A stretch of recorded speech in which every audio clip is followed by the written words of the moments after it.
Hello viewers, welcome to Ashant Academy. My name is Aditya and we are discussing class 10th book of Lakshmi Singh and Manjeet Kaur published by Ashant Publishing. अब तक के पिछले videos में आपने इस book के कुछ chapters का पेज बाय पेज डिस्क्रिप्शन देखा। इस वीडियो में हम अपने पिछले चैप्टर को ही कंटिन्यू करेंगे। चैप्टर 4 की हम बात कर रहे थे कार्बन एंड इट्स कंपाउंड्स। तो आप सबको मालूम है कि कार्बन अपने आप में एक बहुत ही इम्पॉर्टेंट एलिमेंट है एंड इससे बनने वाले जो कंपाउंड्स हैं उनकी रेंज बहुत बड़ी है। हजारों लाखों कंपाउंड्स कार्बन से बन सकते हैं और न केवल कंपाउंड, एलिमेंटल फॉर्म में भी कार्बन कई तरह का मिलता है। हमने पिछले वीडियोस में बात की थी डायमंड, ग्रेफाइट या फिर कार्बन से बनने वाली और बहुत सारी चीज़ों की, जैसे कि एक लिविंग ऑर्गेनिज्म की बॉडी, ये जो मैं पेन यूज़ कर रहा हूँ, ये जो बोर्ड, प्लास्टिक, ये सारी चीज़ें कार्बन की ही बनी होती हैं। तो इन्हीं कार्बन के कंपाउंड्स पर बेस्ड है चैप्टर नंबर 4। उसी चैप्टर 4 में हम आगे का डिस्कशन करेंगे और इस आगे के डिस्कशन में कार्बन के बारे में जानने के बाद अब हम कार्बन के कंपाउंड्स की बात करेंगे।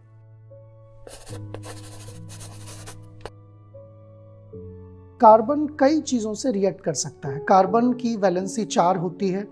कार्बन का अगर आप स्ट्रक्चर ध्यान रखेंगे तो इसमें 2 शेल्स हैं। पहली शेल में 2 इलेक्ट्रॉन्स और बाहर की शेल में 4 इलेक्ट्रॉन्स हैं। K और L शेल्स उन्हें कहते हैं। कुछ इस तरह का स्ट्रक्चर दिखाई देता है कार्बन का और इस 4 इलेक्ट्रॉन्स की वजह से ये टेट्रावेलेंट कहलाता है और बहुत सारी चीज़ों से इंटरैक्ट या रिएक्ट कर सकता है। प्राइमरीली कार्बन को देखा गया है कि हाइड्रोजन से रिएक्ट करता है, ऑक्सीजन से रिएक्ट करता है और भी बहुत सारी चीज़ों के साथ कंबाइन करता है। But the important series that we are going to discuss in this video will be of carbon and hydrogen compounds. Carbon के हाइड्रोजन के साथ मिलने से जो कंपाउंड बनते हैं उनकी बात हम इस वीडियो में करेंगे। तो आइए शुरुआत करते हैं। Let's start about the remaining part of this chapter, chapter number 4, carbon and its compound. The initial part we have already seen in previous videos. पिछले वीडियोस में हम कुछ चीज़ें देख चुके हैं। अब हम यहाँ से स्टार्ट करेंगे। We are going to start from this point. Now, as I told you in the beginning, जैसा कि मैंने शुरू में बताया कि कार्बन हाइड्रोजन के साथ कंबाइन होकर कुछ कंपाउंड्स बनाता है और उन कंपाउंड्स को हम एक जनरल नेम देते हैं हाइड्रोकार्बन। वही डेफिनेशन यहाँ पर लिखी गई है। A compound made up of hydrogen and carbon is called hydrocarbon. अब आप मुझसे पूछ सकते हैं कि डे टू डे लाइफ में हमें हाइड्रोकार्बन कहाँ देखने को मिलेगा। So we have plenty of things like जब आप अपनी गाड़ी में फ्यूल भराने जाते हैं, पेट्रोल, डीजल, या फिर आप घर में लिक्विड पेट्रोलियम गैस यूज़ करते हैं, एलपीजी की जो पाइपलाइन आती है, इवन वेजिटेबल ऑयल्स घर में यूज़ किए जाते हैं, घी यूज़ करते हैं, बटर यूज़ करते हैं। So all these things have this basic compound of carbon. इन सब में हाइड्रोकार्बन्स प्रेजेंट होते हैं। सिर्फ एक तरह के नहीं बल्कि कई तरह के हाइड्रोकार्बन्स प्रेजेंट होते हैं। और ये जो पेट्रोल, डीजल, ये फ्यूल्स हैं, ये भी कहीं ना कहीं ऑर्गेनिक लाइफ फॉर्म से ही आए होते हैं। यानी कि बहुत पहले, कई हज़ारों साल पहले, लाखों साल पहले, जब कभी ज़मीन के अंदर कुछ ऑर्गेनिज्म दब गए थे प्रेशर से वो और वहाँ के टेम्परेचर से, उनमें चेंजेस हुए और धीरे धीरे उनकी बॉडी डिकम्पोज होकर हाइड्रोकार्बन्स में बदल गई। तो ये जो हाइड्रोकार्बन बनने का एक नेचुरल तरीका है वो आप पेट्रोलियम और पेट्रोलियम प्रोडक्ट्स के फॉर्म में देखते हैं और फ्यूल्स के फॉर्म में उनको देखते हैं। सो ये कुछ जनरल जानकारी है जो आपको यहाँ पर समझने में मदद करेगी कि हाइड्रोकार्बन्स आखिर क्या होते हैं। डे टू डे लाइफ से आपको साइंस के थ्रू कनेक्ट करने में मदद मिलेगी। आगे चलते हैं। बाकी का जो डिस्कशन है आगे, डिटेल्ड स्ट्रक्चर्स और इनके कंपाउंड के एग्जाम्पल्स, इनके नॉमेनक्लेचर, इन सब चीज़ों के बारे में इस बुक के रिमेनिंग पार्ट में, इस चैप्टर के रिमेनिंग पार्ट में बात की गई है। तो सबसे पहले यहाँ पर हाइड्रोकार्बन्स को क्लासिफाई किया गया है। इनफैक्ट अगर हम जनरल क्लासिफिकेशन की बात करें तो हाइड्रोकार्बन्स जो हैं उनको 3 कैटेगरीज में डिवाइड किया गया है। कौन सी 3 कैटेगरीज हैं? पहली कैटेगरी है सैचुरेटेड, जिसके अंदर हाइड्रोकार्बन्स जो आते हैं उनको एक जनरल नेम दिया जाता है एल्केन्स। दूसरी कैटेगरी है अनसैचुरेटेड और इसमें फिर 2 सब टाइप्स हैं, एल्कीन और alkyne. So we have three important categories of hydrocarbons: alkane, alkene and alkyne. ये क्या होते हैं, इनके बारे में हम आगे जब इस बुक को पढ़ते हैं तो हमें पता चलेगा. We will get to know the details. The first category here is saturated hydrocarbons, which is alkane. Now it is important to understand, यहाँ पर ये बात समझना जरूरी है कि saturated का मतलब क्या है. हम एल्कीन और एल्काइन को अनसैचुरेटेड क्यों कह रहे हैं और एल्केन को सैचुरेटेड क्यों कह रहे हैं. तो इस बात को समझने के लिए let me just explain this to you by writing it here. So you know that carbon has 4 valencies. Carbon की 4 वैलेंसी होती है. अब ये चारों की चारों वैलेंसी अगर किसी एलिमेंट से सेटिस्फाई हो जाती हैं, लेट अस से 4 अलग अलग चीज़ें इस कार्बन पर लगी हुई हैं. For example we take hydrogen, चारों तरफ हाइड्रोजन लगा हुआ है, तो इसकी चारों वैलेंसी अब सेचुरेट हो गई है. Means this carbon can no more take any other element, और कोई चीज़ इस पर बाइंड नहीं हो सकती है, अब कोई और चीज़ ऐड नहीं हो सकती है. So no further addition is possible and that's why we say that this carbon is saturated. ये कार्बन क्या है, अब सैचुरेट हो गया, ये सेटिस्फाई हो गया, इस पर और कोई चीज़ ऐड नहीं हो सकती है. But if there is a carbon that has only, instead of 4, it has only 3 things bound to it. इस पर केवल 3 चीजें बाउंड हैं. तो अगर 3 चीजें ही बाउंड हैं तो इसको अपनी वैलेंसी तो सेटिस्फाई करनी ही पड़ेगी. So it makes one more bond, ये एक और बॉन्ड बनाता है अपने एडजेसेंट एटम के साथ, और उस सिचुएशन में इस कार्बन को हम कहेंगे कि अभी भी ये अनसैचुरेटेड है, ये पूरी तरह सैचुरेट नहीं हुआ है, क्योंकि अगर ये बॉन्ड टूट जाता है तो एक और एटम को अकोमोडेट करने की इसमें एबिलिटी है. तो इस तरह से हम सैचुरेटेड और अनसैचुरेटेड को डिफाइन करते हैं. और अगर आप इनके स्ट्रक्चर्स की मदद से जानना चाहें कि कौन सा मॉलिक्यूल सैचुरेटेड है और कौन सा नहीं, तो उसका एक सिंपल तरीका है, सिंपल लॉजिक है, जो यहाँ पर एक्सप्लेन भी किया गया है. Hydrocarbon in which carbon atoms are connected by only single bonds. ऐसे हाइड्रोकार्बन्स जिनमें कार्बन जो है केवल सिंगल बॉन्ड से कनेक्टेड होते हैं, उन्हें हम क्या कहते हैं, सैचुरेटेड हाइड्रोकार्बन कहते हैं. You will never see a double bond or a triple bond. अगर डबल बॉन्ड और ट्रिपल बॉन्ड देखने को मिलेंगे, they will be called as unsaturated carbon atoms and such hydrocarbons will be called as unsaturated hydrocarbons. So here are few examples. यहाँ पर कुछ example है. सबसे पहला और बेसिक एग्जाम्पल जिसकी हमने बात की, that is this molecule. This is the simplest hydrocarbon which is saturated. One carbon, it is attached to 4 different atoms. 4 अलग अलग atoms से connected है. And this molecule or this hydrocarbon is called as methane. इसको क्या नाम देते हैं, methane. आपने सुना होगा मीथेन के बारे में. It is a gas that was present in the early times when earth was created. जब वहाँ पर कोई लाइफ फॉर्म नहीं थी, अर्थ पे पहली बार जब अर्थ बनी थी तो अर्थ पर काफ़ी ज़्यादा अमाउंट में मीथेन थी. आज भी कभी कभी जब वॉल्केनिक इरप्शंस होते हैं तब अर्थ के नीचे से मीथेन गैस प्रोड्यूस होती है और निकलती है. So this methane is a part of primitive life forms, or it is related to the origin of life, and this is the simplest hydrocarbon known. We can also see with the help of a small model, हम exactly ये देख सकते हैं कि carbon atom जो है वो किस तरह से अरेंज्ड रहता है और इसके चारों तरफ हाइड्रोजन एटम.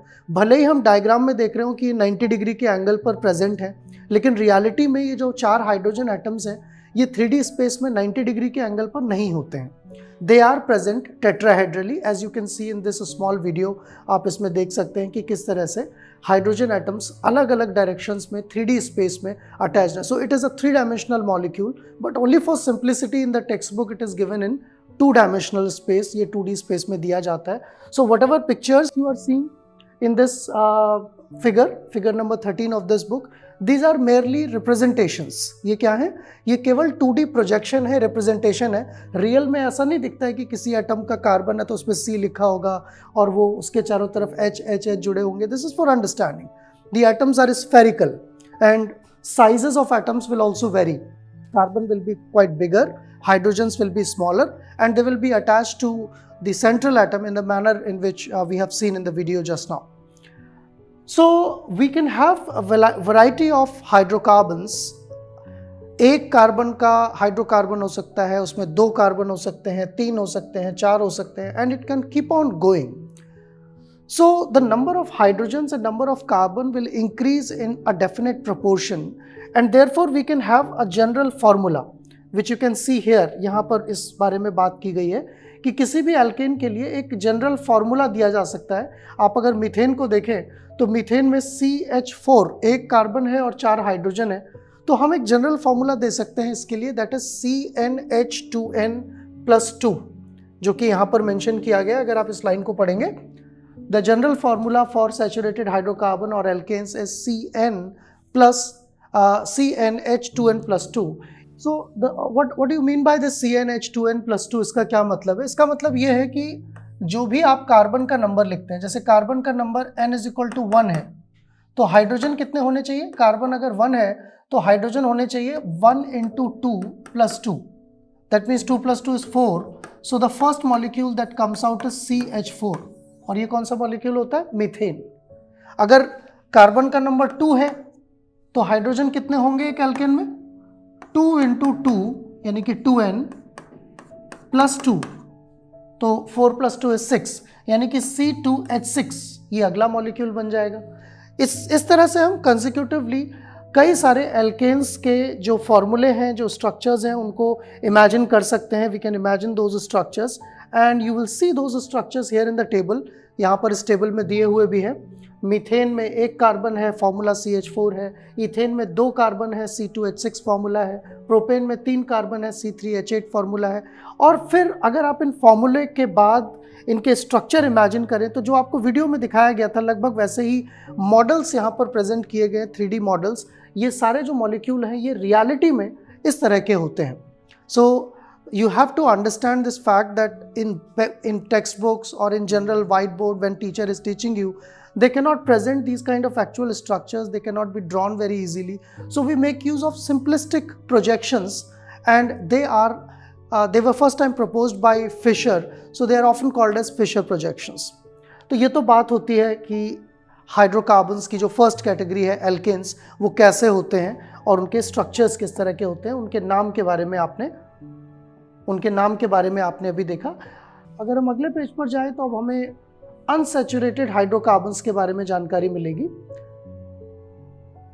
हमने शुरू में देखा था कि अनसैचुरेटेड हाइड्रोकार्बन्स वो होते हैं जिनमें या तो डबल बॉन्ड हो या ट्रिपल बॉन्ड हो. मतलब उनके अंदर एटलीस्ट एक कार्बन ऐसा होगा जिसकी चारों वैलेंसीज अलग अलग एटम से सेटिस्फाई नहीं हो पाई होंगी, तो उसको कहीं ना कहीं एक ही एटम के साथ 2 बॉन्ड बनाने पड़ते हैं. And those are called as unsaturated atoms. So unsaturated carbon containing hydrocarbons will be called as unsaturated hydrocarbons, and one such example here is of alkenes. Another group is alkynes. Now how do these alkene and alkyne differ? Alkenes have only double bonds, they can have 1 or more double bonds. Alkynes will have at least 1 triple bond, 3 bond होंगे उसमें. So what kind of differences do you have in alkenes and alkynes that has been mentioned here? Simplest alkene will be having a general formula. कोई भी alkene जो है उसका एक formula होगा CnH2n. तो आप कंपैरिजन भी कर सकते हैं. CnH2n+2 एल्केन था, सैचुरेटेड था. एल्कीन के लिए CnH2n है और एल्काइन के लिए CnH2n-2 है. This is for alkyne. Alright. तो अगर हम सिंपलेस्ट एल्केन की बात करते हैं N1 रखकर, तो हमें फॉर्मूला मिलता है CH4. अगर नेक्स्ट एल्केन की बात करते हैं तो C2H6. लेकिन अगर हम सिंपलेस्ट एल्केन की बात करें तो CH2 जैसा कोई स्ट्रक्चर नहीं होता है, बल्कि मिनिमम क्या होना चाहिए इसमें, N should be greater than equal to 2. N 2 या 2 से ज़्यादा होना चाहिए. तो उस सिचुएशन में जो सिंपलेस्ट मॉलिक्यूल बनेगा दैट विल बी C2H4.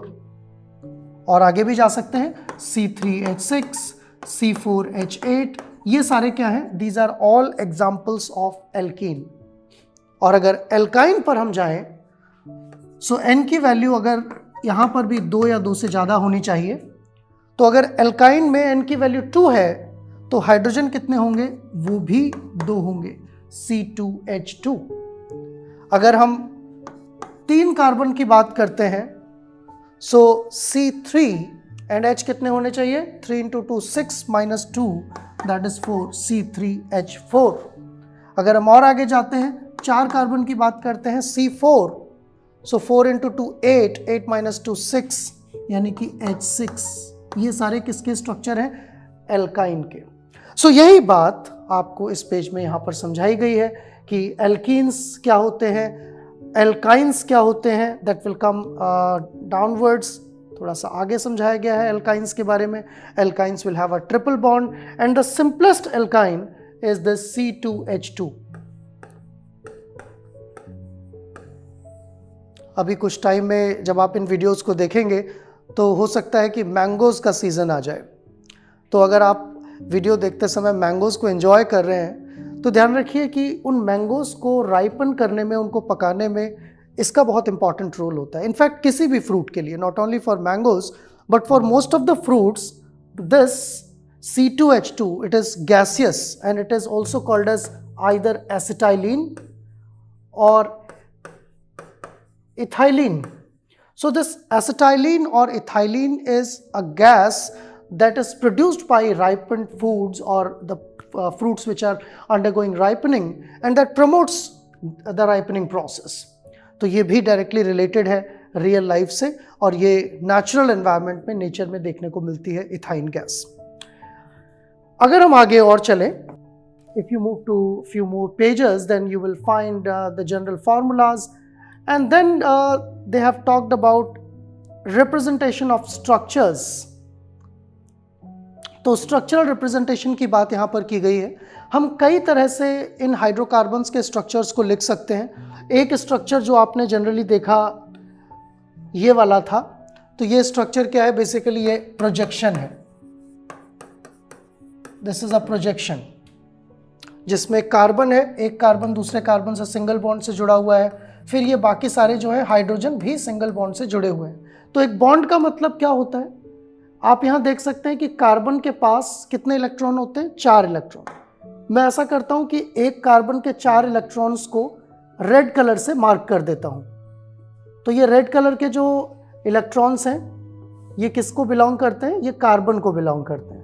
तो देखिए, पहले कार्बन के पास भी 4 इलेक्ट्रॉन है, दूसरे कार्बन के पास भी 4 इलेक्ट्रॉन है।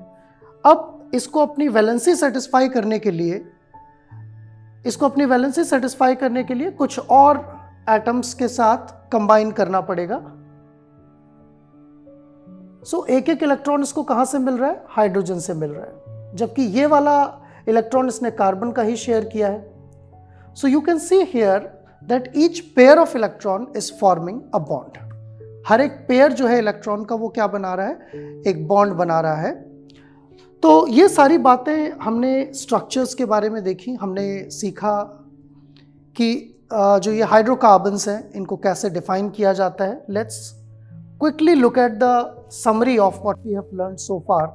अब तक जो हमने सीखा उसकी समरी देखते हैं। हमने हाइड्रोकार्बन्स की डेफिनेशन से लेकर हाइड्रोकार्बन के क्लासिफिकेशन के बारे में बात की।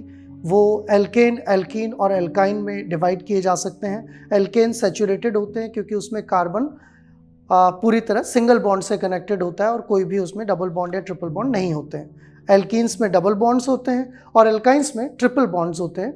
हमने इनके एग्जाम्पल्स और इनके स्ट्रक्चर्स भी डिस्कस किए। हाइड्रोकार्बन्स को हम आगे भी डिस्कस करेंगे और इसी हाइड्रोकार्बन के डिस्कशन को हम इस वीडियो के पार्ट 2 में कंटिन्यू रखेंगे। I hope the concepts became little more clear. आपको अपनी किताब के पढ़ने के साथ साथ इन वीडियोस को देखने से अच्छा समझ में आ रहा है। You can do that in either ways. आप ये वीडियोस बुक चैप्टर शुरू करने से पहले देख सकते हैं और फिर चैप्टर पढ़ सकते हैं, या फिर आप एक बार चैप्टर पढ़ने के बाद इस वीडियो को देख सकते हैं ताकि आपकी जो अंडरस्टैंडिंग है वो इम्प्रूव हो पाए। So if it is helping you, you can like, share and subscribe this channel and stay connected with us for more videos on these topics. Thank you for watching. All rights reserved. This video has been prepared for educational purposes only. No part of it may be reproduced or copied without the permission of the copyright holder.